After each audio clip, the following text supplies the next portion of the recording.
Quero convidar todos para tomar os seus lugares, tomar os seus assentos. Nós já vamos iniciar a segunda parte da nossa sabatina, que tem como propósito ouvir os candidatos ao governo do Distrito Federal, com o objetivo do segmento evangélico tirar todas as suas dúvidas, fazer as suas perguntas e assim podermos trazer um voto de consciência nessas eleições de 2014. Eu queria, nesse instante, pedir ajuda dos amigos para acomodar as pessoas que estão lá no fundo ainda. Nós já vamos iniciar.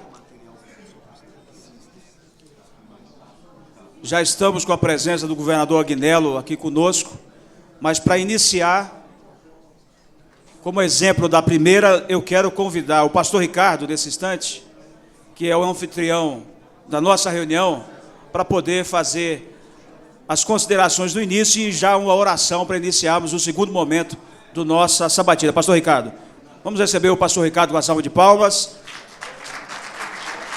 Vai fazer as boas-vindas e a oração inicial. Muito bom dia, senhores, a graça e a paz. A Batista Central, ela se sente honrada, em primeiramente poder receber cada um de vocês e honrada também em poder abrir suas portas para receber o FENASP, o COPEV, para esse momento. Nós estamos vivendo um momento importantíssimo na nação. É um momento de transição, são momentos de repensar, a nossa pátria, o nosso Estado.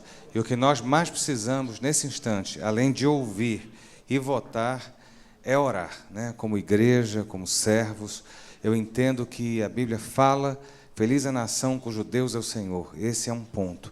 Nós precisamos de uma nação feliz, e para isso precisamos que Deus seja efetivamente o Senhor dessa terra. E nós temos visto que não é apenas o Brasil, nós estamos com um mundo em crise. Esse é algo que extrapola as nossas fronteiras, e, logicamente, isso resvala na nossa nação. Precisamos orar, como diz a palavra também, precisamos confessar os nossos pecados e pedir a Deus que conserte a nossa terra. Ele sara, com certeza, a nossa terra. Então, eu vou convidar os irmãos a se colocarem de pé para que nós possamos orar e pedir a bênção do Senhor. A Bíblia fala que nós devemos orar pelas autoridades. Hoje está a autoridade maior deste Estado conosco, o nosso governador, para que o Senhor esteja dando graça sobre cada um de nós, especialmente a Ele, por ser uma tarefa árdua, centralizar todo o peso de gerir esse Estado. Pai, nós reunidos estamos na Tua casa e pedimos que, nos momentos que se vem, que o Senhor possa estar presente, nos trazendo luz, Senhor, clareando as nossas ideias, a nossa mente. Nós pedimos a Deus que nesse pleito deste ano, acima da vontade individual, acima da vontade, ó Senhor, nossa, seja feita a Tua vontade. Nós clamamos a Ti para que o Senhor levante, coloque firme, ó Deus, homens cada vez mais compromissados com as Tuas verdades, compromissados com os Teus princípios.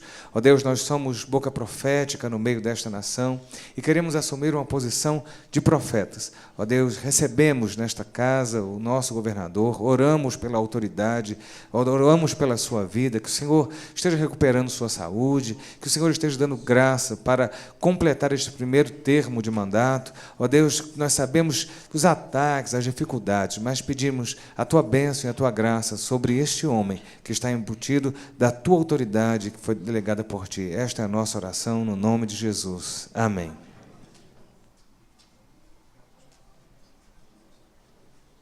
Obrigado a todos, podem se sentarem. Nós vamos... Essa segunda parte será com o candidato à reeleição ao governo do Distrito Federal, e nós vamos proceder da mesma maneira. O governador terá 20 minutos para fazer a sua exposição livre, e no segundo momento nós também estaremos utilizando o momento das perguntas e respostas. Eu já gostaria de pedir que as perguntas vocês já pudessem elaborar agora no início da fala do governador, porque quando ele começar, nós não estaremos mais recebendo as perguntas, até para dar tempo de sistematizar e fazer a separação. Então, todos que gostariam de fazer alguma pergunta, por gentileza, façam agora, no momento da exposição, que quando a gente começar, a fazer o momento das perguntas e respostas, nós não vamos estar mais recebendo. Então, por gentileza, a nossa equipe auxilia as pessoas que vão precisar de papel ali, já estão providenciando. Casado e pai de 2 filhos, Agnello Queiroz, do PT, 55 anos, nasceu em Tapetinga, na Bahia, filho de um servidor público municipal, e após concluir o 2º grau, Agnello se mudou para Salvador, onde se formou em Medicina pela Universidade Federal da Bahia. Em 1980, Agnello mudou-se para Brasília para fazer residência médica em cirurgia geral. Nessa época, começou a se destacar no meio sindical, sendo eleito presidente da Associação Nacional dos Médicos Residentes. Fez pós-graduação em cirurgia geral e torácica e, em 1989, foi nomeado chefe de cirurgia do Hospital Regional do Gama. Sempre lutando pela saúde pública e pelo esporte, Agnello Queiroz foi eleito deputado distrital em 1990. Na primeira legislatura da Câmara Legislativa do Distrito Federal, e 3 vezes eleito deputado federal, de 94 a 98 e 2002. Em 2006, foi nomeado pelo presidente Lula para o cargo de ministro dos Esportes, de onde só saiu para se candidatar ao Senado Federal. Em outubro de 2007, foi convidado a assumir a diretoria da Anvisa, que é a Agência Nacional de Vigilância Sanitária, onde trabalhou até abril de 2010. Em 2008, desfiliou-se do PCdoB para filiar-se ao Partido dos Trabalhadores. Nas eleições de 2010, concorreu ao governo do Distrito Federal pela coligação Novo Caminho. Em 31 de outubro de 2010, Agnello foi eleito governador do Distrito Federal com 66% dos votos válidos. Nesse instante, vamos receber, então, o candidato a governador, à reeleição, governador Agnello Queiroz. Vamos recebê-lo com uma salva de palmas.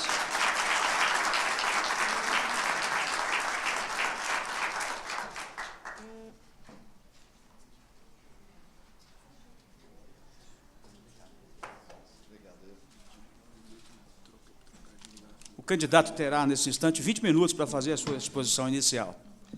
Cronometrado, governador. Isso. Me avisa com 5 para acabar.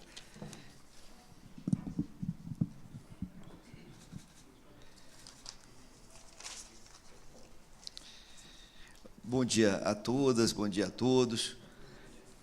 Quero, em primeiro lugar, agradecer esse honroso convite, poder participar aqui com vocês dessa sabatina, desse debate. Cumprimentando o pastor Ricardo Espínola, nosso presidente da Batista Central, nosso anfitrião aqui, que eu agradeço as palavras também carinhosas, a oração tão importante para nós, da força, energia. Cumprimentar o bispo Rodovalho, da Sara Nossa Terra, querido amigo. Também nosso pastor Jeremias, que está aqui, da Casa da Bênção, nosso amigo. Eu quero cumprimentar também o apóstolo Marcos, pastor Antônio, pastor Paulo Lomba, pastor Josimar, pastor Miro, e cumprimentando o nosso mediador, Wilton. Eu cumprimento aqui a todos da FENASP por essa brilhante iniciativa que nos traz ao momento assim da democracia do nosso Brasil, do nosso calendário eleitoral, e ao momento também que os candidatos vão discutir suas propostas, com a nossa população.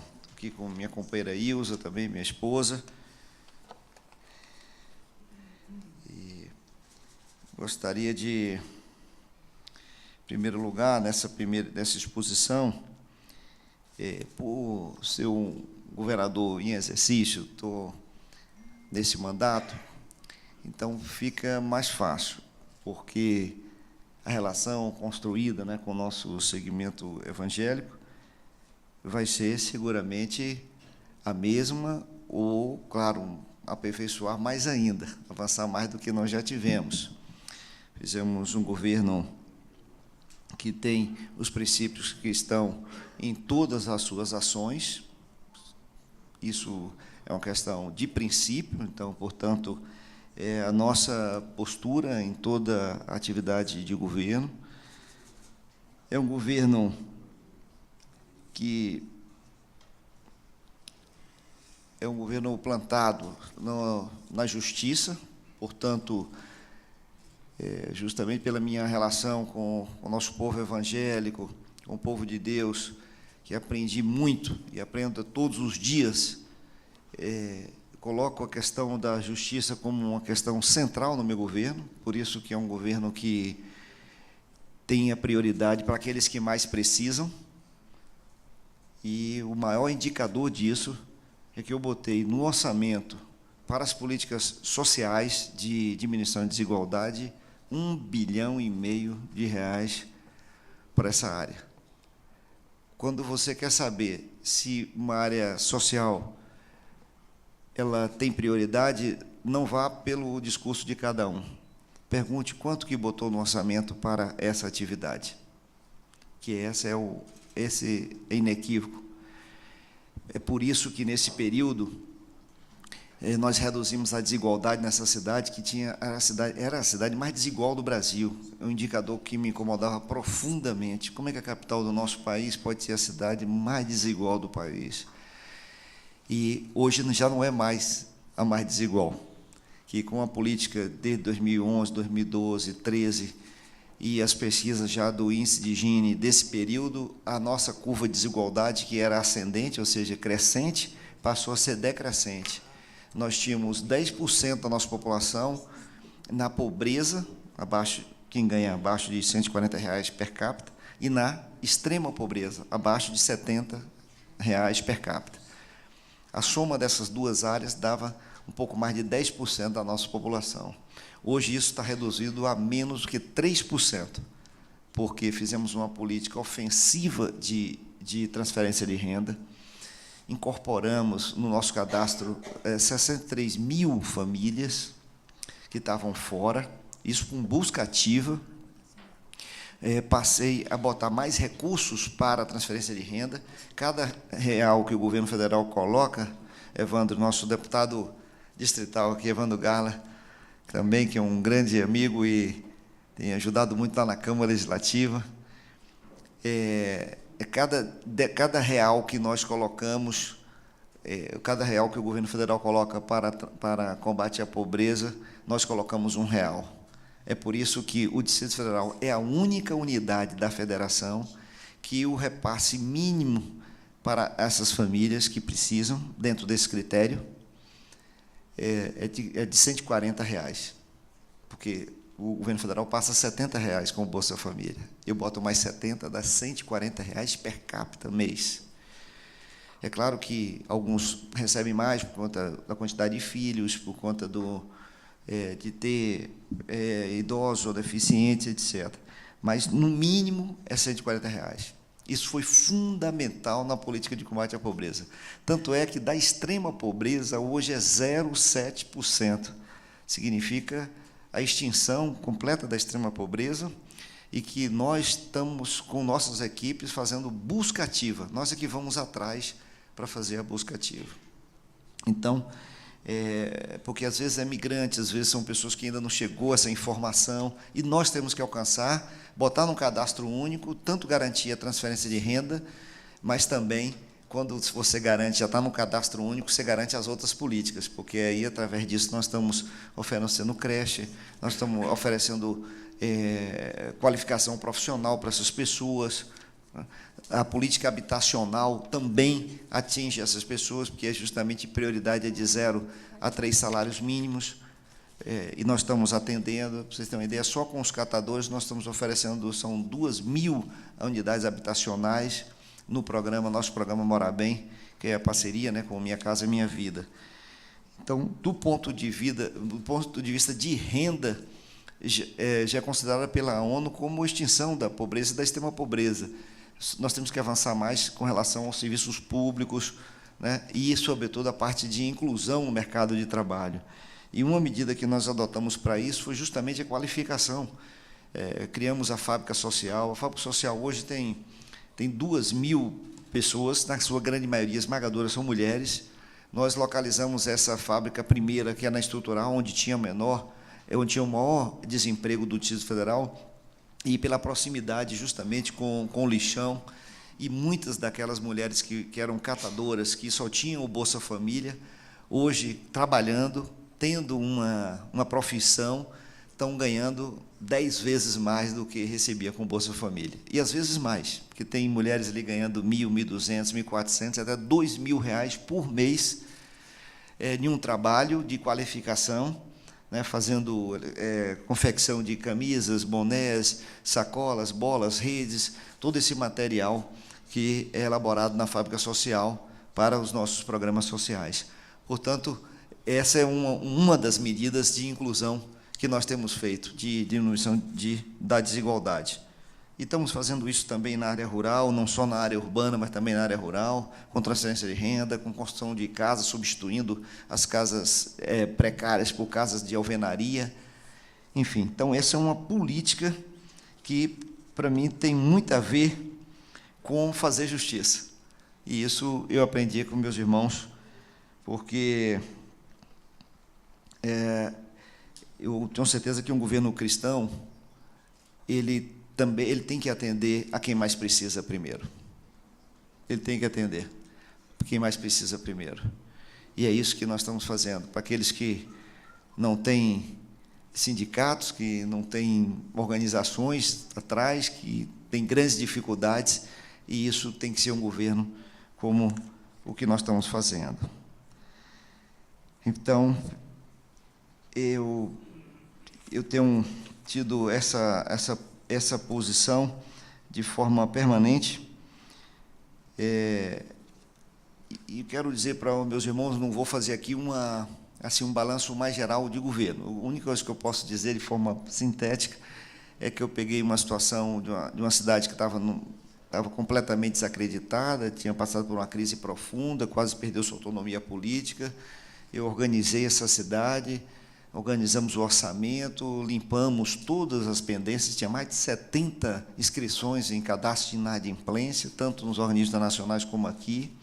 Recuperamos tudo isso, elaboramos as políticas públicas e estamos fazendo, estamos enfrentando. Não tem área que não tenha tido enfrentamento. Foi para cima, transporte, vamos colocar o transporte público coletivo como prioridade. Fizemos a licitação dos ônibus pela primeira vez, foi uma guerra, conseguimos vencer, já substituímos 90% dos ônibus, estamos fazendo o Expresso, o DF Sul já entregamos, está rodando de forma experimental, e vamos fazer ainda o Expresso DF Norte, que é de Planaltina Sobradinho até aqui, o Expresso Oeste, que é de Ceilândia até aqui, o Expresso Sudoeste, Estrada Parque do Bandeirante, até o Recanto das Emas, né? A expansão do metrô em 6 quilômetros. Isso não é uma coisa do futuro, que já foi feito projeto básico, executivo, já foi a licitação de obras, já captei o recurso, já tenho o recurso, já assinei com a Caixa, isso está em curso, essa realização, que é bem diferente de outros que eu vou fazer, se ganhar, vou tentar fazer. Isso é realidade. O que eu entreguei na área de mobilidade é um terço do que nós vamos entregar em seguida agora, né, nessa fase. Fiz um investimento na saúde muito grande, que é um problema gravíssimo, ainda precisa investir mais, mas eu contratei 15 mil servidores, fiz um investimento físico na área de saúde, que é um negócio brutal, foi um investimento de 5,7 bilhões na área de saúde, entreguei 30 centros de saúde novos, 9 clínicas da família, 6 UPAs agora com a de Sobradinho 2, que nós estamos entregando na próxima semana.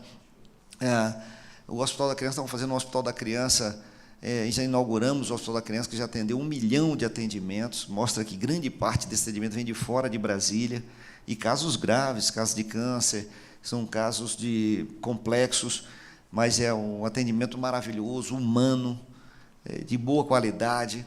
E agora estou fazendo do lado um hospital geral com 204 leitos, que é um Hospital Geral da Criança, que está sendo construído nesse momento agora, e que eu pretendo entregar até o meio do próximo ano esse hospital. Também investimos muito nessa área de tirar só o atendimento só em hospital para a atenção primária, né, uma rede de urgência e emergência, deixando o pronto-socorro para os casos mais graves, mas ainda há uma demanda muito grande. 5 UPAs, que são os atuais, vai ser 6 na próxima semana, é insuficiente, porque a gente atende 2.500 pessoas por dia nas UPAs. Se você tem mais UPAs, você dilui esse atendimento e não precisa ter 500 em uma UPA, você pode ter 300, 350 e não ter demora, porque hoje o problema central do acesso é essa demora, que me incomoda, que eu sofro com isso, e sei qual é a saída e vamos resolver. Essa que é a diferença, é de identificar o problema em uma área muito delicada, mas saber qual é o problema, ter a proposta para esse problema, que é a construção das UPAs. Eu vou fazer mais 2 UPAs esse ano ainda, que é a segunda UPA de Ceilândia, que é lá no setor de indústria, e a primeira do Gama. Aí vamos fazer, esse ano, 8 ao todo. As 6 atuais, mais 2. E, se Deus quiser, se a nossa população assim permitir, no primeiro ano de governo, eu faço as 6 UPAs que faltam, de um projeto que foi estruturado, são 14 UPAs ao todo, de tal maneira que, perto de todas as cidades, ou na própria cidade, ou na vizinha, com acesso fácil, nós vamos ter acesso a um pronto-socorro, um ponto-atendimento 24 horas para atendimento dos casos de menor gravidade, deixando os hospitais para os casos de maior gravidade. Agora, eu tenho que ressaltar que também nós avançamos muito em muitas outras áreas, né, como que nenhum serviço público ruim ele consegue fazer. Agora mesmo, ontem, o Ministério da Saúde divulgou, né, Brasília é a capital do transplante. Quando eu cheguei aqui, nós não éramos nem credenciados a fazer transplante. Hoje, Brasília é campeão de transplante de coração, de córnea, de rim e de fígado. Agora, inaugurei agora um centro de transplante de medula, que é o maior do Brasil. Não tem nem 2 meses que nós inauguramos. Nós nem fazíamos transplante de medula aqui. Enfim, esse é o sistema de saúde. Ganhamos um título agora, que para mim é muito valoroso, que é a primeira cidade do Brasil que é autossuficiente no aleitamento materno. A única cidade do Brasil que é autossuficiente no aleitamento materno. O que significa dizer isso? Que todas as crianças nossas, crianças que estão internadas no UTI neonatal, crianças prematuras, cujas mães não podem amamentar, essas crianças recebem o leite materno. Porque as mães que amamentam doam o leite.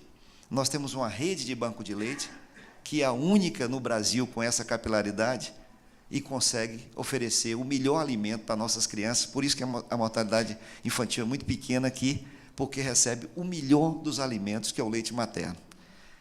E isso só é possível porque tem uma rede de banco de leite, tem um serviço público de saúde com essa qualidade para poder ter uma rede de banco de leite dessa. Por que não tem em outros lugares, nem do Brasil, nem do mundo, que tem uma cidade que é autossuficiente na produção no leite materno? Então, isso que a gente também tem que se questionar. Então, quero dizer para meus irmãos que enfrentei isso, estou cuidando da educação infantil, que essa cidade só tinha uma creche pública, já entreguei 28 creches públicas, vou entregar 112, estou avançando na educação integral das nossas crianças, botamos Braslândia em educação integral, uma cidade inteira, a próxima será Santa Maria, e assim sucessivamente, se Deus me permitir, até o final de 2018, nós vamos ter a primeira cidade do Brasil que todas as escolas públicas estarão em educação integral. Nós não vamos ter jovem nem na rua exposto à droga ou à violência, porque o jovem vai estar na escola. Então, esse é o grande sonho, e não é novidade. Todos os países do mundo que tiveram grande desenvolvimento humano, tecnológico, etc., foi através da educação, com a educação integral. Nós não estamos inventando nada, precisamos fazer, somos capazes de fazer, temos recursos humanos e materiais para fazer. Então, nós vamos fazer. Eu quero também dizer que, não vou fazer um balanço aqui mais geral, mas dando só nessas áreas prioritárias, falando sobre isso, dizer da minha relação com o segmento, que é uma relação muito construtiva, todas as áreas. Eu acho que a conquista maior agora foi a assinatura do decreto de regularização dos templos religiosos no Distrito Federal. Foi uma dedicação desde 2011, que a gente está trabalhando junto com o povo de Deus, com os nossos pastores, com outras igrejas também, para garantir a regularização, mudança de lei, uma quantidade de ações que nós fizemos, e agora não tem nem 2 semanas, uma semana mais ou menos, que eu já assinei o decreto de regularização dos nossos templos, o que vai garantir o acesso aos templos, inclusive os novos com direito real de uso, conquista extraordinária para ter legalidade, estabilidade jurídica, evitar constrangimentos que às vezes que tem com templos, são casa de Deus, casa de evangelizar, programas sociais que são feitos, como é que pode estar na instabilidade e na ilegalidade durante tanto tempo? Graças a Deus, nós enfrentamos. Isso aqui não é uma promessa, se ganhar vai fazer, é realidade hoje da regularização dos nossos templos religiosos no Distrito Federal. Também foi um governo que teve uma relação muito próxima com o povo evangélico, em todos os sentidos, não tem uma assessoria religiosa, atender, acolher os pleitos. É por isso que não tem problema nenhum, não teve problema nenhum quando começava a surgir, a gente já agia, né, em qualquer lugar, justamente pela atuação de uma assessoria evangélica me assessorando no meu gabinete, né.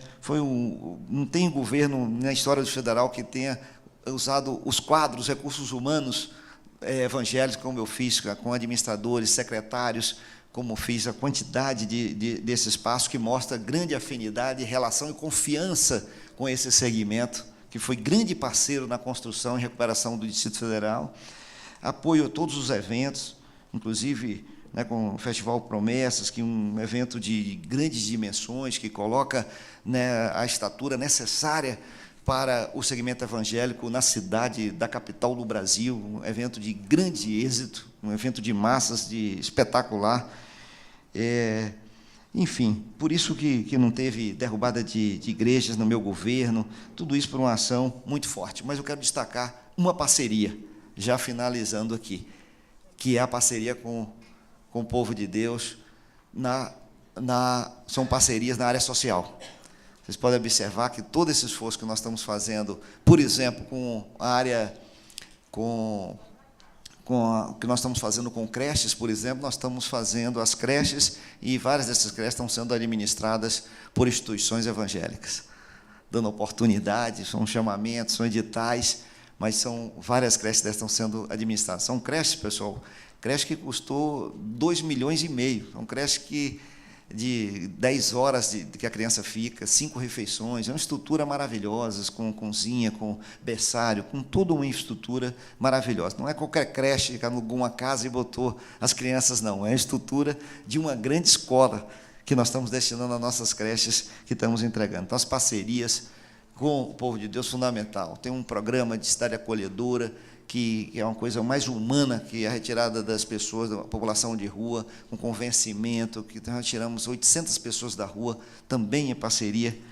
com o segmento religioso da nossa cidade.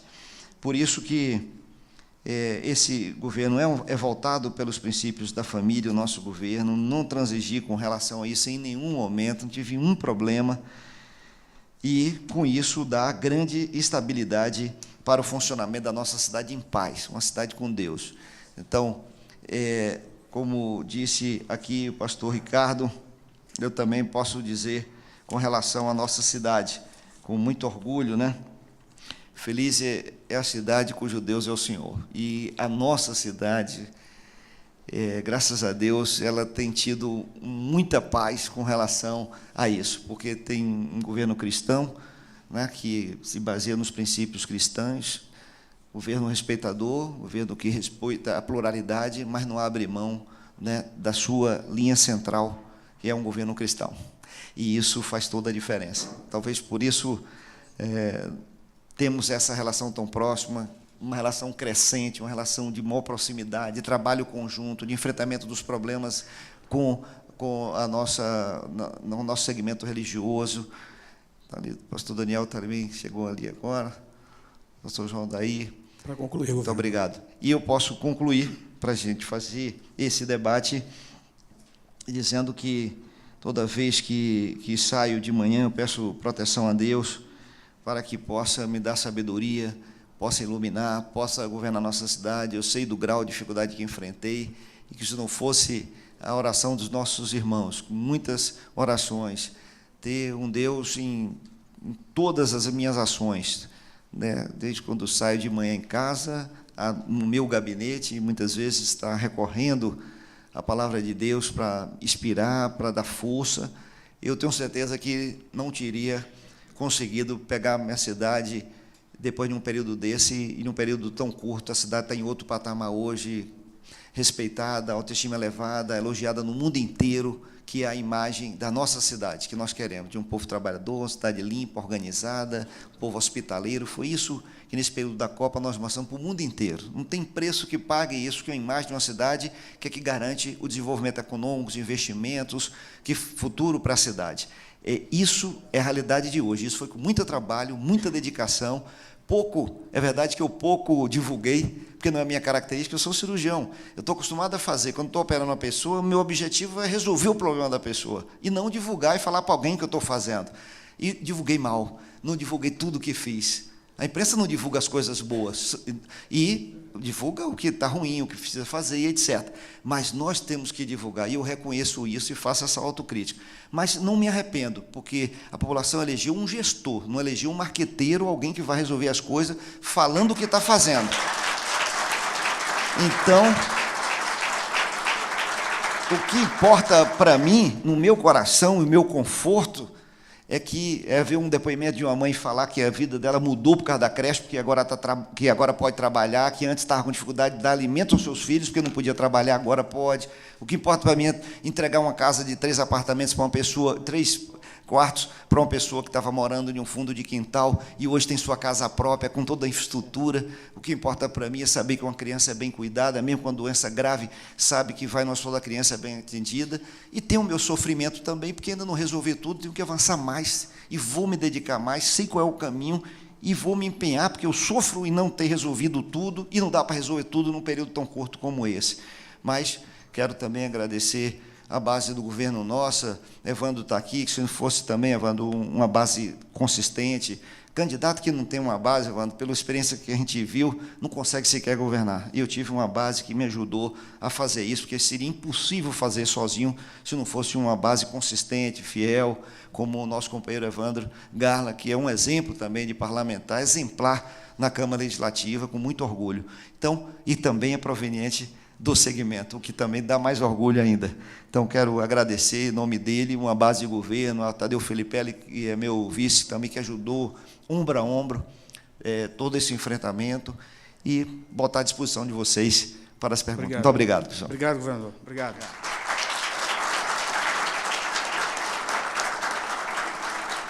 São muitas perguntas. Vamos tentar contemplar com os temas de segurança, saúde, tudo numa só, e dar algum destaque, particularmente, para algum detalhe que está. Nós temos perguntas, governador, a respeito da educação das escolas que estão, algumas delas, sucateadas no Distrito Federal, a questão da segurança pública com relação ao alto índice de violência, principalmente com crianças, e a taxa de homicídio, pontuando como a segunda capital mais violenta do país. Eu acredito que todas elas, nós temos particularmente uma pergunta com relação à saúde do homem, que foi pouco falado ou praticado no seu governo. Então, que o senhor pudesse responder de maneira objetiva essa questão da saúde pública, do sucateamento das escolas públicas e do alto índice de violência no Distrito Federal. De repente, vamos de 2 minutos, eu vou conceder 4 minutos para responder as 3 de uma só. Maravilha. Obrigado, Wilson. Com relação às escolas, quando eu assumi, eu tive que reformar 300 escolas para começar as aulas em 40 dias, para vocês lembrarem a situação que estavam as escolas públicas. Eu já reformei 450 escolas no Distrito Federal. Já fiz escolas novas, pegar uma escola, por exemplo, Expansão do Setoró, que eu entreguei agora, Praça do DI, são escolas maravilhosas. Na Recanto das Emas, a última escola que era precária, que era a escola de Baderite, acabamos com tudo isso, não tem mais isso. E são escolas de Santa Maria, que era a última precária também. São escolas de padrão, todas já para tempo integral. Todas que eu estou fazendo nova é para educação integral. E tem que reformar as outras, porque muitas ainda têm escolas precárias. O que eu quero só lembrar para vocês que um candidato esses dias foi para a televisão mostrar que tinha uma escola precária, que estava abandonada, não estrutural, etc. como eles não conhecem a realidade das escolas, não sabem como é que está, essa escola está fechada porque não pode funcionar ali, porque foi detectado que tem, embaixo da escola, tem grande quantidade de gás e é uma ameaça para as crianças que estão estudando. Por isso que ela está fechada temporariamente. Agora, teve uma solução técnica que uns físicos apresentaram de drenagem desse gás para a gente aproveitar. Do contrário, não vou botar uma criança ali enquanto não tiver segurança e as crianças foram transferidas para outra escola, eu vou construir outra, não tem dúvida.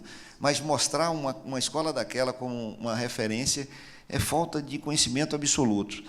Então, a questão da segurança, esse dado que foi dado aqui, graças a Deus, já não é realidade mais.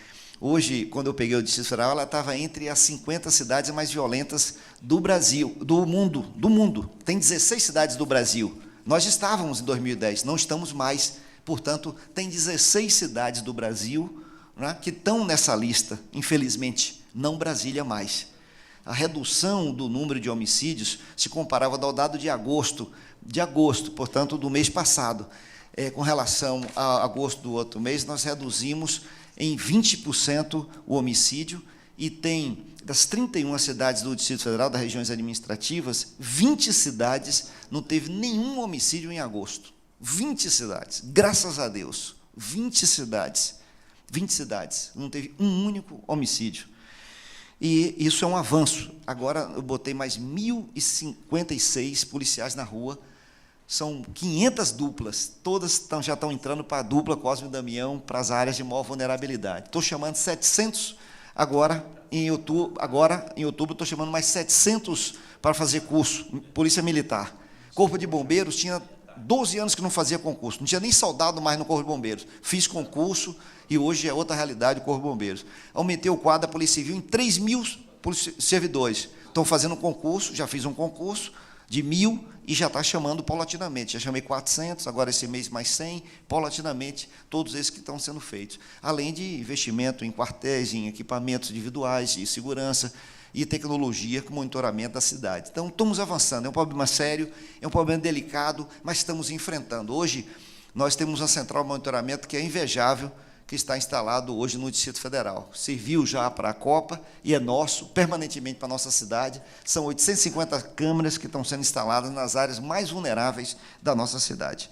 Esses seriam os pontos que eu queria botar entre esses. A saúde, eu já tinha falado um pouco sobre isso, mas só a saúde do homem, para concluir, porque realmente fiz uma atenção especial para a saúde da mulher. Hoje nós temos 5 carretas da mulher, que faz o maior programa de prevenção do câncer de mama e colo de útero, é de Brasília hoje, é o maior.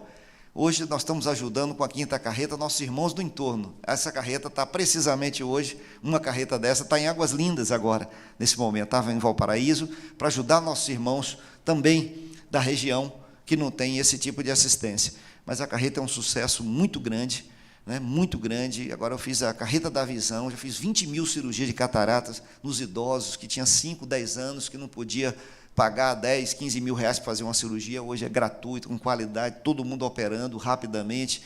E vou fazer no segundo mandato a carreta do homem, para fazer a prevenção do câncer de próstata e outras patologias cardíacas do homem. Já tem um projeto, já está toda estruturada, e seguramente vamos cuidar com muito mais atenção também da saúde do homem. Obrigado, João. Obrigado. Governador, 1 minuto apenas para posicionar o Alexandre com relação, ainda dentro dessa questão da saúde, da reestruturação da carreira de todos os profissionais. A observação é que isso foi transferido para outras áreas a fim do governo e não com os competentes da área, com o pessoal competente da área. Então, como será a sua proposta para a reestruturação profissional dos profissionais da saúde? Da saúde eu fiz uma... Aliás, da segurança pública. Da segurança pública. Da segurança eu fiz um maior aumento da segurança da história. Brasília já não era mais a cidade que tinha o maior salário da segurança pública, hoje é, graças a Deus, fiz com esforço próprio, fiz sem passar pelo Congresso, um momento delicado, mas para valorizar nossos policiais, e mostra que tem resultado, porque esses indicadores que eu estou dando aqui é resultado, fruto da ação competente dos nossos policiais, das nossas forças de segurança pública. Mudei a política para a integração, que hoje tem uma ação pela vida, que tem esses resultados. Nós reduzimos, por exemplo, o sequestro relâmpago em mais de 48%, né? Os roubos também foi uma redução de 45% com relação a agosto do ano passado. Enfim, quero dizer o seguinte, que foi feito isso, e agora eu encomendei por um decreto, e foi feita uma proposta inicial de uma restauração da carreira para organizar, tirar injustiças e valorizar as carreiras do Corpo de Bombeiros e da Polícia Militar. É isso que está em curso agora. Tem uma pendência, porque tem umas contribuições que os praças estão dando para esse projeto, e tendo um consenso, eu vou mandar isso para o Congresso. Mas isso está bem avançado. Ok. Com relação à relação do governo, do seu governo, com as instituições religiosas, tendo em vista ao conceito do Estado laico, que nesse tempo tem dificultado essa efetivação das parcerias, e particularmente nós tentamos aprofundar a questão das creches das igrejas, sobretudo dos eventos considerados o gospel, a cultura gospel, e tantas outras atividades. Como é que isso se dará no seu segundo governo, tendo em vista que essa relação não foi muito bem efetivada no seu primeiro mandato de governo? As dificuldades, não da sua disposição, mas jurídicas, desse conceito de Estado laico, porque aprova aqui, a área jurídica vai lá e diz que não pode. Aprova aqui, a área jurídica diz que não pode. Então, como é que nós vamos encarar no segundo governo essa questão, principalmente dos nossos eventos? Aperfeiçoar cada vez mais. A relação com as parcerias sociais são muito boas. Das igrejas que já tinham atividade de creche, foram credenciadas no nosso programa, na Secretaria de Educação. Hoje eu ampliei o número de creches conveniadas, que hoje a gente atende quase 14 mil crianças, porque eu não ia esperar que fazer a construção para depois botar as crianças, porque isso não pode esperar.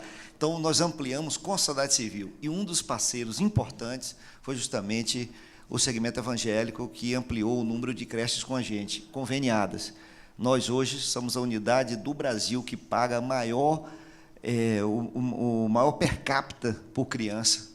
Chega a aproximadamente R$ 700 por criança mês. Esse é o modo do Brasil, disparadamente, porque eu precisava de parceiros para socorrer nossas crianças na idade de creche. Enquanto eu fazia também mais creche. Eu estou fazendo mais creche, inclusive, na gestão das creches, nós temos várias instituições que também são dirigidas por entidades também evangélicas. Então, nesse aspecto, nós só avançamos e crescemos e vamos melhorar mais. Eventos, ajudamos todos, tem dificuldade mesmo jurídica, tem problema, mas a gente não deixou sem que tivesse sem uma resposta, sem o esforço da nossa assessoria, e muitas vezes da minha pessoalmente, para não deixar a peteca cair, compreendendo as dificuldades legais que se apresentavam a cada momento. O que eu vou me comprometer com vocês aqui é aperfeiçoar essa relação. Estou criando, e não vou fazer isso só quando ganhar, não, vou fazer ainda nesse mandato.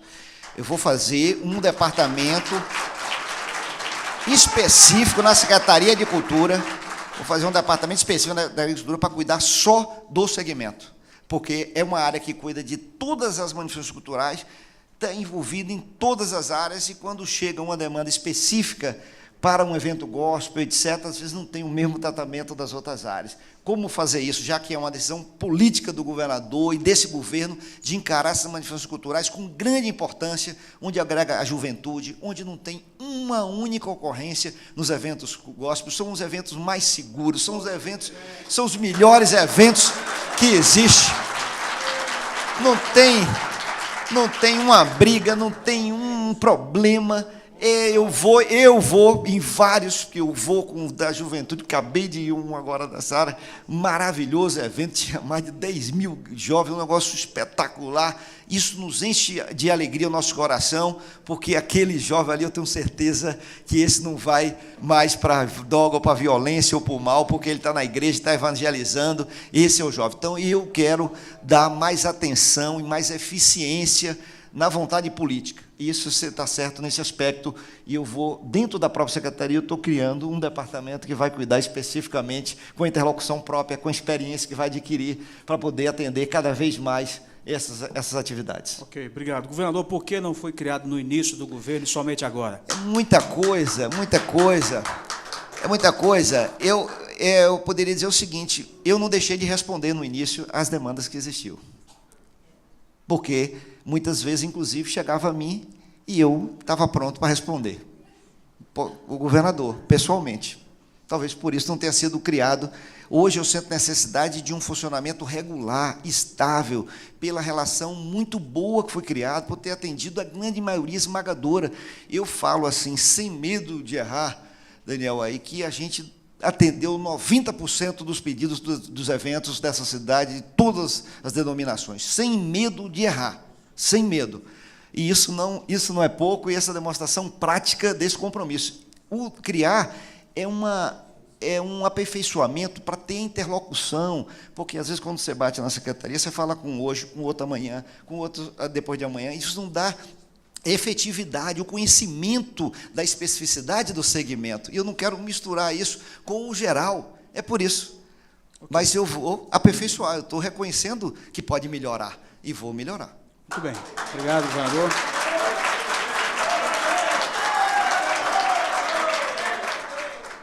Governador, com relação especificamente do trabalho de combate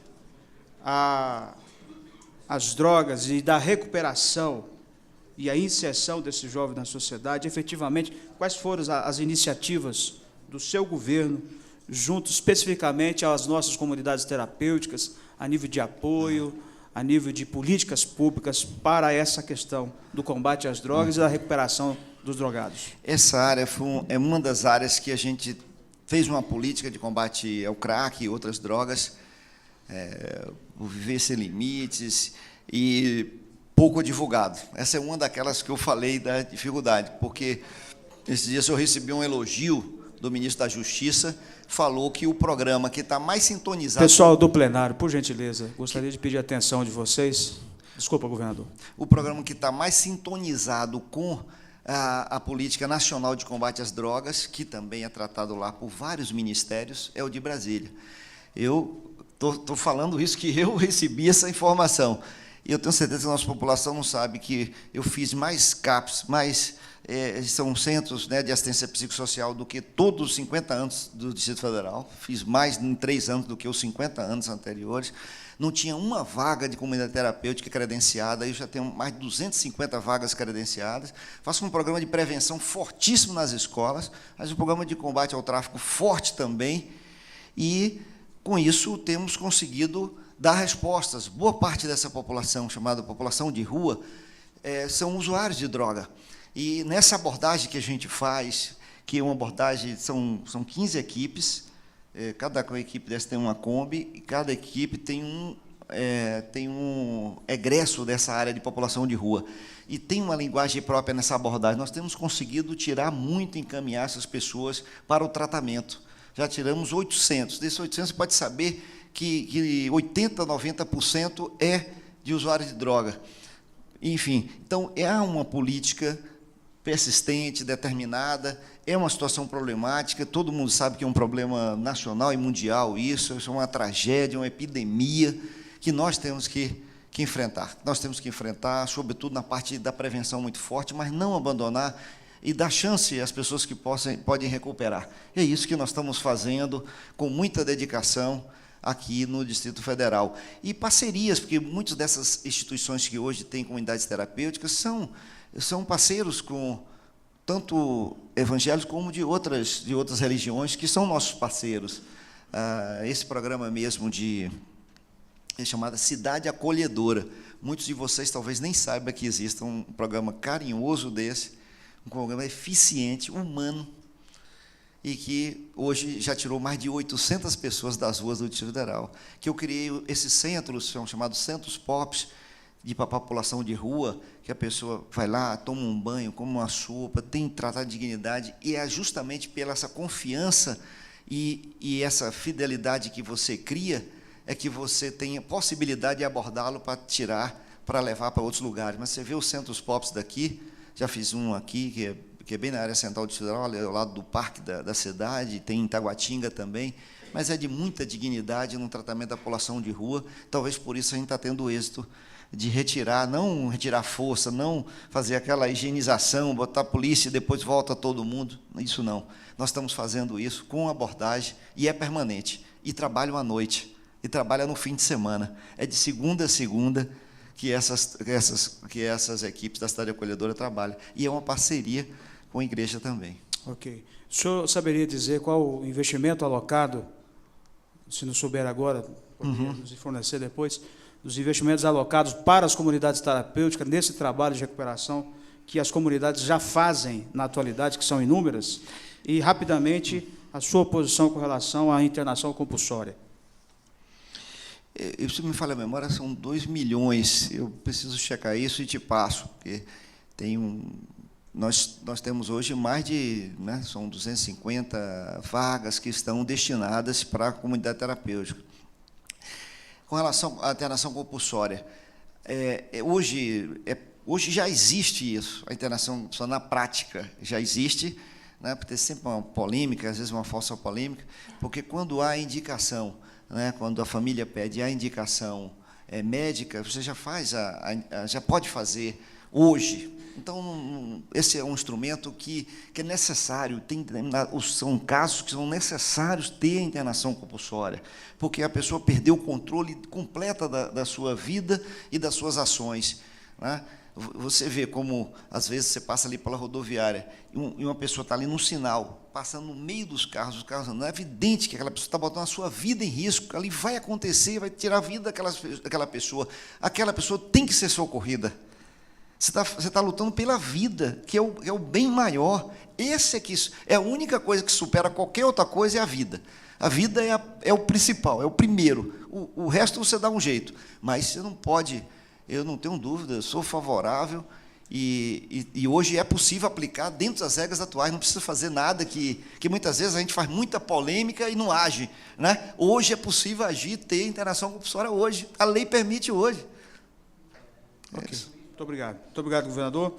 Governador, dentro da relação da luta que o segmento evangélico vem encontrando para combater as políticas públicas do governo federal e alguns estaduais de inclusão de conteúdo que estimula a prática homossexual nas escolas, nós gostaríamos de saber qual a sua posição com relação a essa agenda que especificamente pertence exclusivamente ao segmento, de combate ou de políticas públicas, como é que o senhor está lidando com essa questão do conteúdo nas escolas e, principalmente, da inclusão de conteúdo estimulando a prática homossexual nas escolas? Graças a Deus, aqui não sequer foi pautado no nosso governo, justamente, talvez, pela minha orientação, que é geral, com relação a isso, né? Jamais vou fazer estímulos. Um governo com características como o nosso, que tem na família os seus princípios, não vamos utilizar esse tipo de prática de estímulo dentro dos materiais. Por isso que aqui não chegou. Eu tenho uma assessoria também que é muito atenta para evitar qualquer tipo de surpresa com relação a isso, mas mostra que dentro do meu governo, essa foi a linha que foi seguida e, graças a Deus, não teve nenhum problema aqui, nenhum material dessa ordem aqui no Distrito Federal.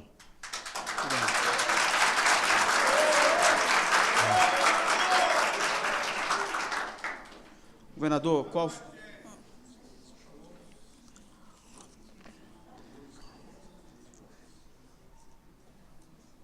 O senhor, essa pergunta vem do pastor Jeremias. O senhor reeleito colocaria a sua equipe para fazer um estudo de viabilidade da implantação de cursos de teologia nos presídios ou de outros cursos superiores? Não só botaria, como quando o Jeremias me falou dessa proposta, eu achei muito boa. Eu sei do trabalho que é feito nos presídios, de evangelização, de recuperação. É um trabalho fundamental para a recuperação, ressocialização dos internos, e eu acho muito necessário. O curso de teologia só estimularia, daria uma formação, inclusive do ponto de vista legal, né, porque ele teria a formalidade, o que estimula muito também ao crescimento e à ressocialização dos internos. Eu sou a favor, acho fantástico isso. Você pode fazer uma parte à distância, tem a parte presencial, e a pessoa sai com uma formação dessa, só vai enriquecer, não tenho dúvida nenhuma que é uma ideia brilhante, que vai crescer em todos os aspectos, sobretudo da pessoa que está ali cumprindo sua obrigação com a justiça, e que a sociedade toda deseja que ela saia com outra visão e outra mente. Isso, e a primeira coisa para a sua recuperação é o encontro com Deus, é o amor, é o respeito às pessoas, e eu não tenho dúvida que um curso como esse ajudaria muito. Ok, obrigado. Pergunta da Cíntia. O DF figura em 4º lugar no ranking nacional em prostituição infantil, nas rodovias com 39 pontos de vulnerabilidade e 1 a cada 5 quilômetros, segundo a Polícia Rodoviária Federal. Qual foi as políticas públicas do seu governo e qual será nos próximos, caso o senhor for reeleito, para o combate da prostituição infantil? O combate tem que ser implacável. Eu acho que esses dados devem se reportar à região, porque aí envolve áreas fora do Distrito Federal. Aqui, o combate é muito implacável, não só, além de ser um crime hediondo, nós temos que combater com muita determinação. Vocês podem observar que aqui deve ser um dos poucos lugares que até nas nossas faixas, nossos viadutos, a gente alerta para isso. Temos toda uma preparação com relação a recebimento de turistas e etc. E vamos, aqui é crime, aí é uma ação da polícia, investigação rigorosa e não tolerar, né? Prostituição em geral. Agora, a prostituição infantil é de muito mais gravidade, que deve merecer não só o repúdio nosso, mas uma ação implacável, de tolerância zero, absolutamente, com exploração, qualquer tipo de exploração sexual infantil. Isso aí, não tem vacilo com isso. Não só isso, mesmo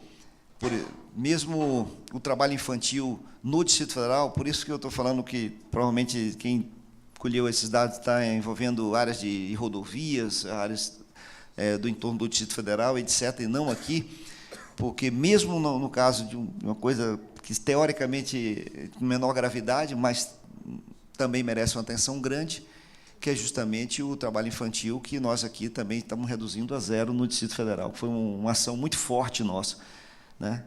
E o que é mais grave ainda, e mais radical nós seremos, e não tolerar em forma nenhuma, e combater de forma implacável e punir quem possa cometer um crime desse. Ok.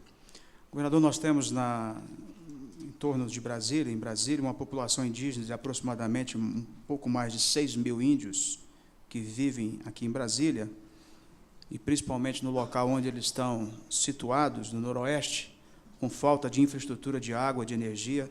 Qual foi a omissão do governo, qual será as políticas públicas para essa população? Olha, tem um órgão do governo federal que cuida especificamente dessa população indígena, e se aplica até nesse caso que você falou, porque são populações que vieram para o Distrito Federal, muitas vezes vieram para tratamento de saúde, que é muito frequente que venha para cá, e nós temos, inclusive, uma unidade específica que faz esse tipo de tratamento em Sobradinho, mas também, esses dias mesmo, eu estava visitando o Hospital da Criança, estava um índiozinho lá que era da Ilha do Bananal, estava lá fazendo quimioterapia e tudo. Então, para tratamento vem de várias áreas, e algumas vezes permanecem, como esse caso que você citou, né? O que a gente está fazendo, inclusive, tem, digamos, um conflito judicial com relação a isso, mas bem resolvido, bem encaminhado, porque está mantendo os direitos deles, está mantendo, inclusive, a área deles, dessa área essa área que está sendo urbanizada agora e ocupada, que é a área do Noroeste, mas, pelo que eu tenho conhecimento, a juíza deu e manteve o espaço que está destinado para as pessoas, garantindo, inclusive, a permanência na área que a pessoa que tem esses índios.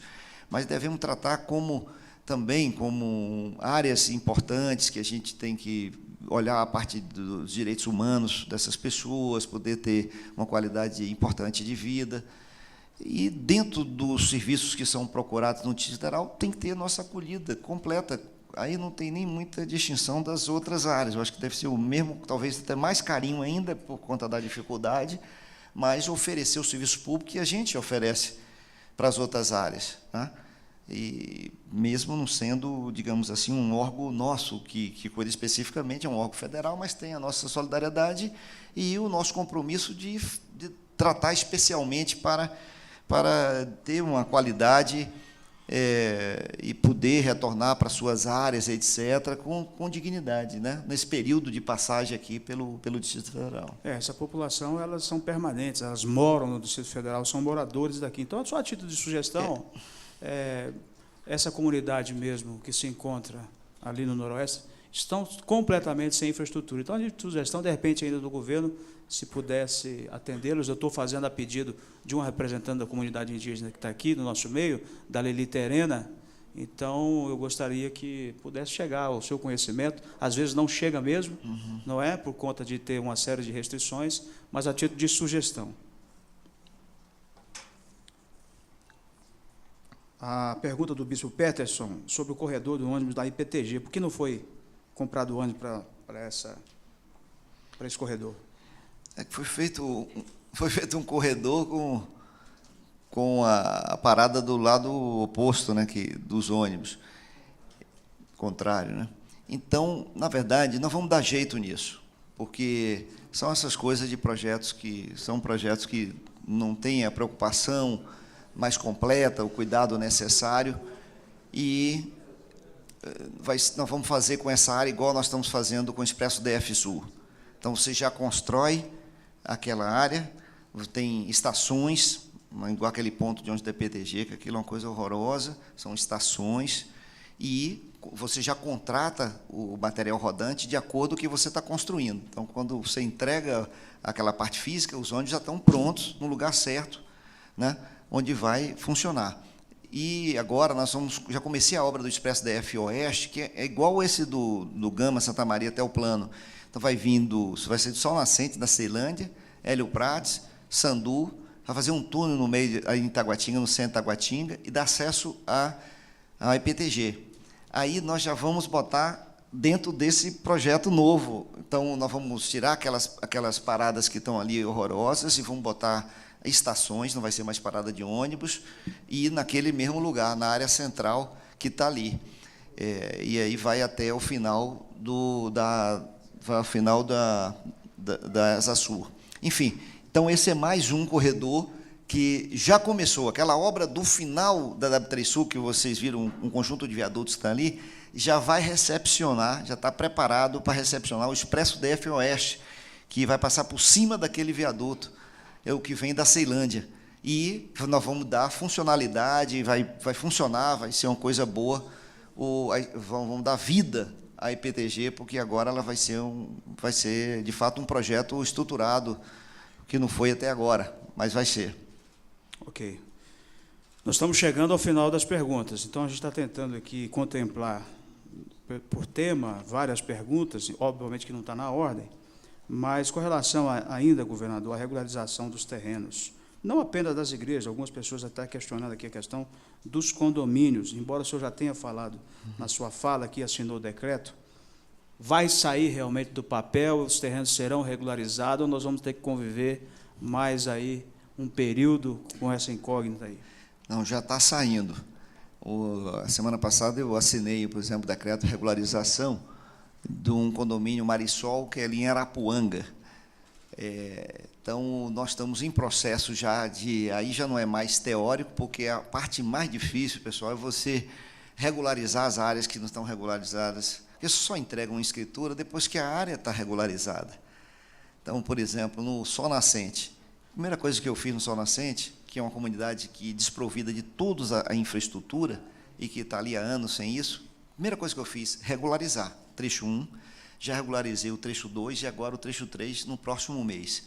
E, com isso, fiz um projeto básico, executivo, licitei e já comecei a obra agora de infraestrutura lá. Vamos fazer um investimento de 400 milhões no Sol Nascente, com águas pluviais, asfalto, meio-fio, calçada. Estamos fazendo o restaurante comunitário lá, que já está em obra agora. Fiz a UPA do lado também. Então, aí sim, isso aí é realidade, não é mais promessa quando ganhar. É porque antes de começar chegar as primeiras máquinas, aquilo ali passou para fazer legal, se for legal. Se não for fazer coisa mal feita, se for fazer legal, com segurança jurídica, você tem que fazer todo esse procedimento que a lei exige, por isso que é a parte mais demorada. Então, nós estamos regularizando uma grande quantidade de condomínios, nós superamos a parte mais difícil, que era a parte legal, né? Já alteramos a lei para fazer isso, e agora é entregar e dar velocidade. Nos próximos dias, estou anunciando a regularização de vários condomínios, tanto de classe média quanto de classe baixa no Distrito Federal, e eu acho que vai ser um avanço muito grande, porque eu peguei esse negócio de regularização como uma verdadeira cruzada pela legalidade. Um terço da cidade estava na ilegalidade, não pode continuar isso, e estamos entregando. E não é só condomínio não, pessoal, até a Vila Planalto, para os nossos pioneiros, que tem 57 anos que mora aqui, mais antigo do que a existência da nossa cidade, não tinha sua escritura. Eu tive o prazer e a honra de entregar as primeiras escrituras para os nossos pioneiros da Vila Planalto. Primeira, depois de 57 anos morando no mesmo lugar, eu entreguei agora as primeiras. Foi uma maior emoção que eu tive, porque são nossos pais, são nossos avós, né, que vieram para cá numa fase que não tinha nada aqui, que construíram essa bela cidade e não tinha um documento da sua casa. Não dá mais para empurrar a cada 4 anos que passa, joga para frente, daqui a pouco você tem uma cidade na ilegalidade. E isso gera, se vocês sabem, uma cultura da ilegalidade, a cultura da esperteza. Isso não pode mais acontecer. Essa é a capital do Brasil. Por isso eu transformei, já tem hoje 161 mil pessoas já atendidas pelo programa de regularização do Distrito Federal. E eu não vou descansar enquanto tiver todos os condomínios regularizados, as cidades regularizadas. Já regularizei Estrutural, regularizei o Sol Nascente, estou regularizando agora São Sebastião, o Itapuã, Paranoá, Riacho Fundo 2, que já regularizei agora várias quadras do Riacho Fundo 2, e vamos regularizar toda a cidade. E aí sim, regularizou, a etapa seguinte é entregar a escritura às pessoas. Ok, muito obrigado. Nós temos mais 2 perguntas, governador, e para a gente finalizar esse momento, com relação à Constituição Federal garante ao ministro do Evangelho, ao padre, enfim, prestar assistência às pessoas que estão hospitalizadas e encarceradas também, mas a dificuldade de acesso por parte da Secretaria de Saúde, especialmente ao secretário Rafael, nessa gestão, foi gritante, dificultando, não observando, inclusive, os decretos, as leis, os decretos que regulamentou a questão desse acesso. Como é que ficará a sua relação no seu governo, nos próximos, com relação a esse direito que o paciente e o carcerário lá têm direito de receber uma assistência? Não é o pastor que tem o direito, não é o padre que tem o direito, é a pessoa que está internada, o presidiário que está lá, que tem o direito de ter uma assistência, e, geralmente, os hospitais e todo o sistema têm dificultado esse acesso. E, especialmente aqui nessa gestão do Rafael, que foi péssima para nós, o que o senhor poderia dizer, como é que vai ser essa relação daqui para frente? Claro que o nosso objetivo é sempre cumprir a lei, não tem vacilação com relação a isso. É evidente que tem alguns serviços, pelas características do próprio serviço, que termina burocratizando ou botando algum grau de dificuldade. Mas a nossa, eu não tenho dúvida, eu nem tinha conhecimento disso que você está falando. Se fosse uma coisa de tamanha gravidade, é muito provável que tivesse chegado a meus ouvidos uma coisa dessa, mas vai servir aqui como digamos, como uma informação importante para eu prestar mais atenção ainda. Eu acho que garantir esse acesso, ter o conforto espiritual, ele tem muita importância. O carinho, o acolhimento, uma palavra de amor, ele é tão importante, às vezes, mais do que o tratamento, do que o remédio. E justamente o estado de espírito da pessoa para recepcionar o seu tratamento. Isso tem grande influência na eficiência do tratamento. Então, o que a gente puder fazer nesse sentido, você tem certeza que nós faremos, porque é muito importante. Hoje, o primeiro remédio que você tem que dar quando vai fazer o tratamento é o carinho, é saber receber bem. Quanto mais humilde for, mais carinho tem que ter mais explicação detalhada tem que ter. Então, eu não tenho dúvida que esse é o grande objetivo nosso.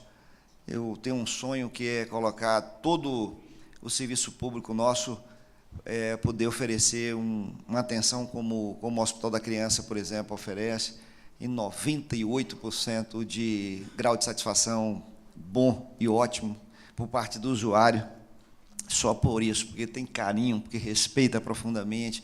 Esse sistema nosso passou anos de costa para a população, achando que não é da população, é como se fosse de servidor, que é dono daquilo, que não é, aquilo é da população. Eu não tenho dúvida, pessoal, não tenho dúvida, uma tarefa que eu não vou abrir mão, se Deus quiser e permitir, se a nossa população permitir, é humanizar o atendimento nas nossas unidades. Isso é a coisa mais importante que tem. Sei, conheço com profundidade, sei, ninguém conhece mais do que eu, porque vivo nessas instituições há anos, e isso precisa mudar. E dentro dessas parcerias, a gente tem que ampliar as ajudas. Então, se ter a ajuda do pastor, ter a ajuda do padre, no Hospital da Criança, nós temos mais de 100 parceiros de fora que ajudam no tratamento das nossas crianças. São artistas de teatro, são músicos, são pessoas que vão lá, são contadores de histórias, são animadores. Imagine, poetas, imagine se não fosse, se você puder contar com um religioso para trazer uma palavra de Deus, uma palavra que muda a vida das pessoas completamente. Então, não tenho dúvida, eu vou levar isso muito mais aqui como uma informação de não estar acontecendo para poder mudar isso, porque isso não é política do meu governo, muito pelo contrário. Perfeito. Até para que não haja a interpretação de alguma injustiça contra o secretário, porque, obviamente, a pergunta não diz respeito à administração, à gestão, que já foi perguntado, mas que ajudou em outras áreas, obviamente, mais especificamente nesse acesso. Simbolicamente, governador, foi o senhor que assinou o decreto, mas eu queria deixar aqui o decreto, né, que existe, as leis, que regulamenta essa questão da prestação de assistência religiosa, porque existem alguns diretores que dificultam o acesso do capelão e da assistência. Então, apenas para registro mesmo, eu gostaria de entregar aqui. Obrigado.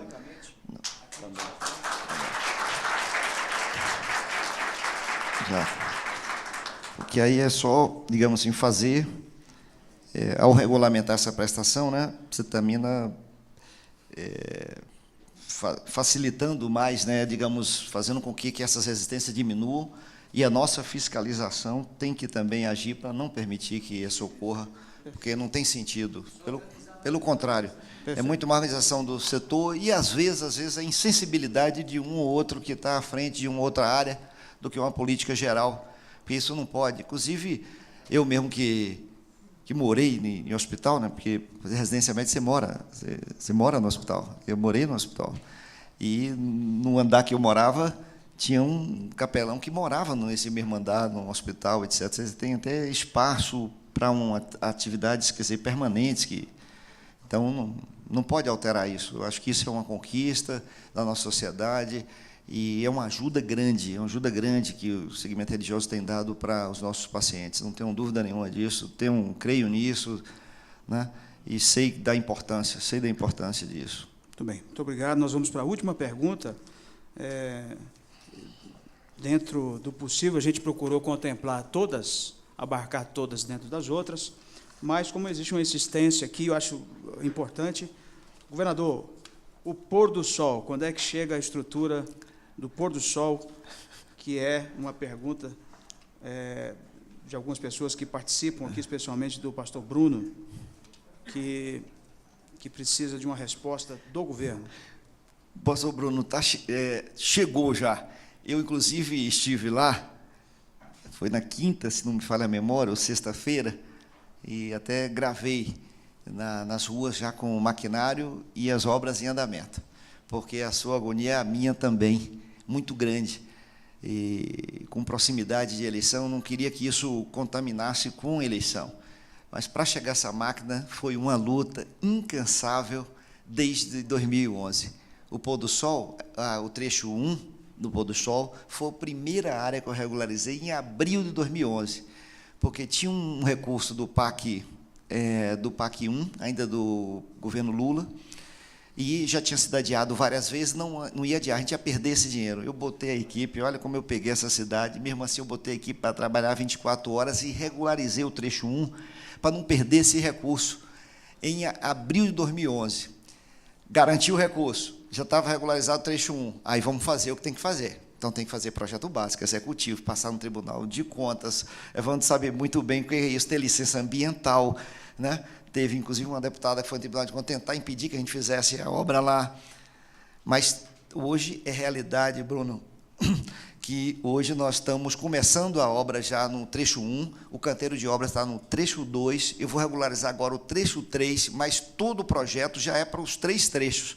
E o volume de recursos está no banco, já assinado o convênio com a Caixa Econômica Federal. Não tem mais volta. Eu vou asfaltar tudo sol nascente. Tudo sol nascente.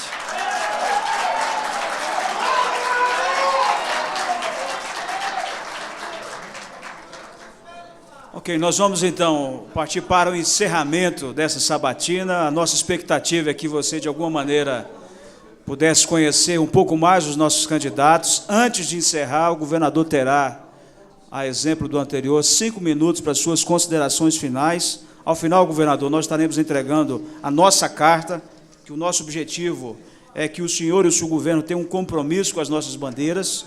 O senhor vai poder pedir silêncio do plenário, por gentileza, não terminou ainda, por favor, podem conversar lá fora, não tem nenhum problema. Então, ao final, o nosso objetivo é que o senhor, de alguma maneira, possa estar se comprometendo através dessa carta. O senhor pode ler, levar e depois nos retornar. 5 minutos, então, para as suas considerações. Não, muito obrigado. Eu quero elogiar essa iniciativa brilhante aqui, porque é isso. Governador, só um minuto. Pessoal, por gentileza, vamos manter o silêncio no plenário.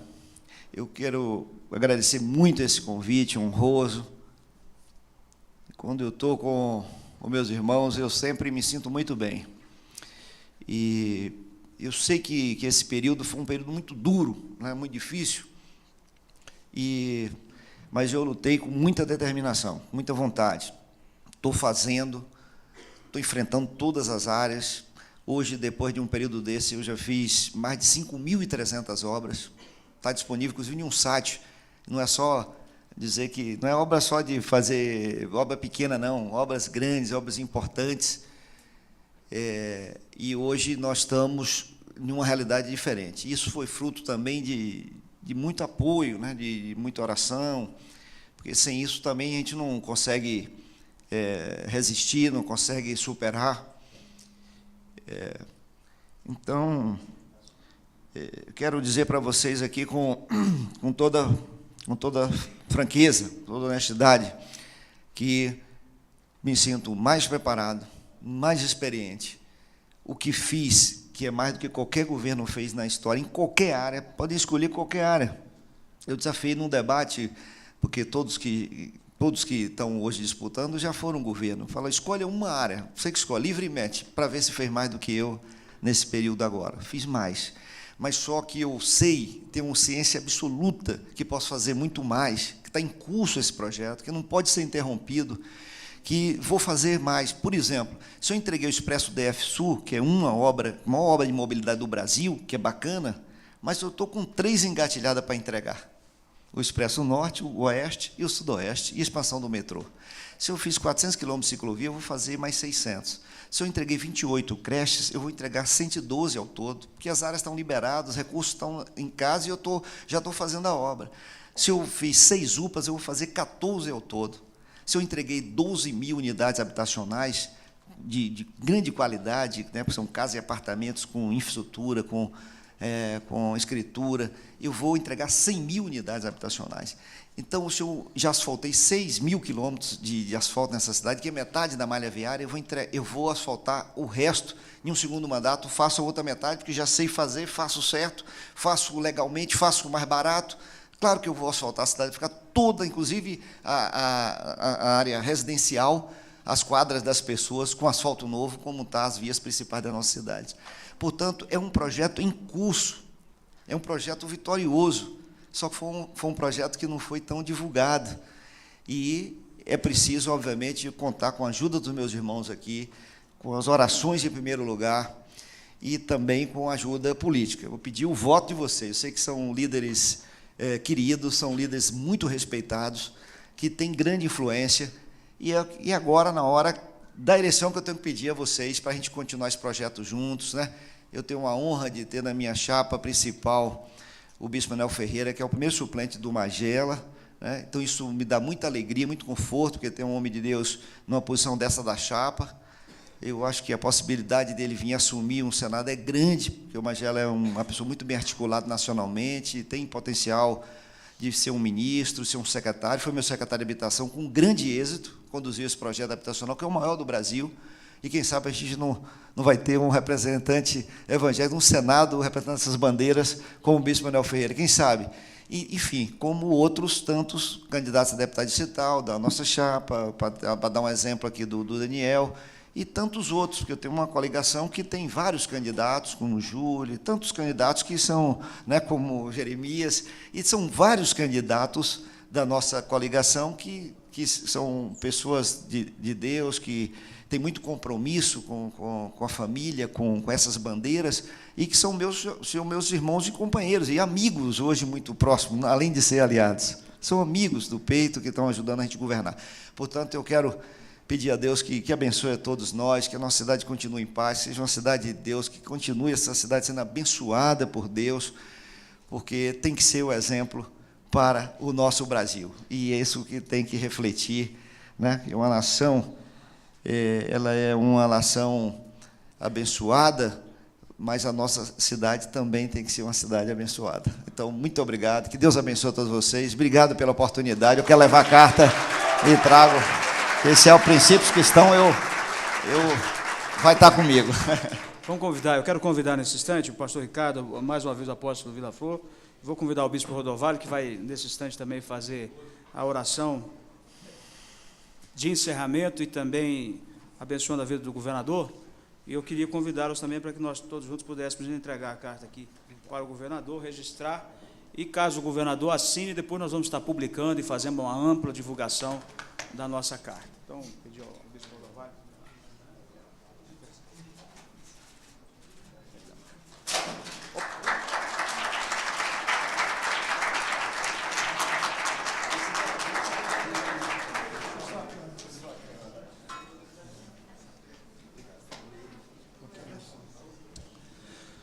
Vamos ficar em pé. Nós agradecemos a presença de todos, agradecemos a presença do governador, que carinhosamente abriu espaço na agenda de caminhada, de busca dos votos, e agradecemos também ao Pittman, que esteve mais cedo, e a todos que se dispuseram a estar. Acho muito importante esses momentos. Foi muito elucidativo ou não foi? Quantos concordam que é uma iniciativa realmente muito boa e importante, né? E agradecemos muito ao governador pelo carinho de ter podido. Desculpa. Para o Senado, sim, já fica aceito aí a sugestão. Nós vamos discutir, encontrar um dia para que os candidatos a senadores possam vir e também se expor às perguntas. Não é isso, gente? Muito importante. Na quarta que vem, nós teremos... Deixa eu dar aqui para o Wilton, como é que está a agenda, que hora e quem vai ser? Na próxima quarta, nós vamos continuar com a sabatina dos candidatos, então será o mesmo horário. Nós queremos convidar vocês para as 8h30 para ver se nós começamos às 9 horas aqui na Sara Sudoeste. Então, nós estaremos ouvindo os outros candidatos. Podem divulgar, o local lá é amplo, acho que o máximo que nós pudermos divulgar e chamar as pessoas, debate sadio, de ouvir as propostas, de fazer perguntas, não é tendenciosa, é para a gente realmente poder ouvir todos os candidatos. Então, na próxima quarta, às 8h30, 9 horas, ali na Sara Nossa Terra Sudoeste. Eu já bati o olho rapidamente aqui na carta, não tinha lido antes, mas são princípios gerais cristãos que tenho toda a condição de assinar agora a carta, não tem problema nenhum.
Aquela história que no céu, mulher vai ser difícil porque fica 30 minutos em silêncio, não é só mulher, não, homem também. Vamos estender as nossas mãos, vamos orar com o nosso governador? Sim? Oh, isso, doutora Ilza, por favor, a esposa, vamos orar pelo casal. Ela graciosamente nos deu o carinho da sua presença e merece uma baita salva de palmas, né, gente? Muito bom, né? Obrigado. Bem-vindo. Bem-vindo.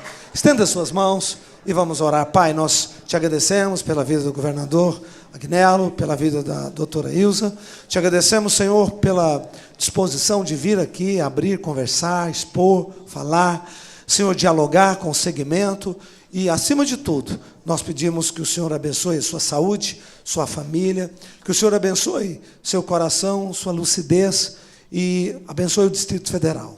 Ó Deus, o restante do mandato, que seja cheio de graça, abençoa as eleições que estão chegando. Nós pedimos que a tua boa mão possa cuidar do Distrito Federal, dando vitória, paz para todo o teu povo. De maneira especial, cuida da tua igreja e dos pobres, em nome de Jesus. Amém. Obrigado, pessoal, obrigado pela presença. Até próxima quarta-feira, na Sara Nossa Terra Sudoeste. Convide, mobilize. Convide o seu pastor, seus líderes. Muito obrigado pela presença de todos.